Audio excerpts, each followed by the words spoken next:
Hey Narcissists! Working out has zero to do with improving your health and fitness and everything to do with making you and your fractured ego feel more significant. So listen up to these 5 workout tips for narcissists. Use more weight than you can lift. You want to swing a weight to use momentum instead of muscle to lift it.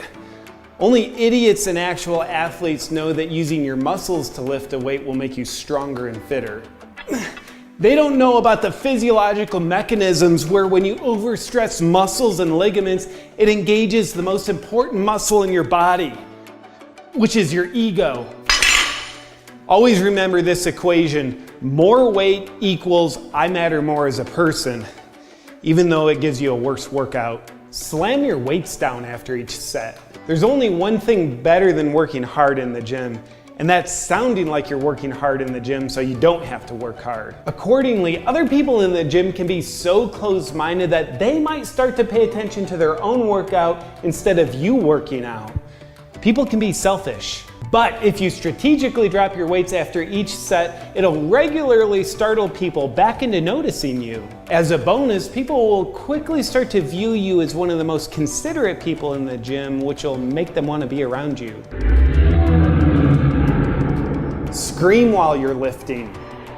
As you're swinging your way to the 8th rep of a set using the most artistically abstract form known to man, you're obviously not using your strength to lift the weight. That's why you need to use your voice to lift the weight. Yelling while you're lifting an incredibly non-record setting weight creates an anti-gravity field that makes the weight move upwards. It also reminds people, hey, if you didn't hear me drop my weights a minute ago, here I am to be noticed. Then you drop your weights again. Monopolize all the equipment. Yeah, I'm using all this equipment I'm touching and all the equipment that I'm looking at too.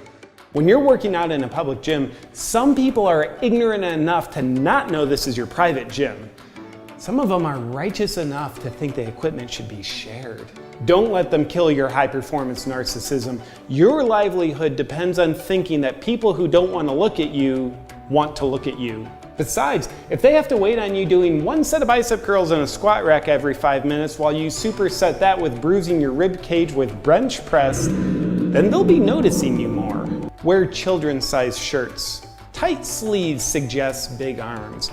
Because you know relativity isn't a thing, that guarantees that it's not tight sleeves making your arms look bigger, it's your big arms making your arms look bigger. And guys, if you have zero self-esteem, you can upgrade to wearing a baggy tank top that shows your nipples, because people want to see them, and you want to see people seeing your nipples. Prepare a protein shake as you're walking out of the gym. As you're leaving the gym after doing 3 minutes worth of work over the course of 2 hours, it's important to have a protein shake in your hand. It's a great final reminder to everyone about how important you are. You'll think that they think you take your half-assed workouts very seriously, and that'll remind you to think they admire you. With these workout tips, you'll be able to achieve higher levels of narcissism than you ever thought possible.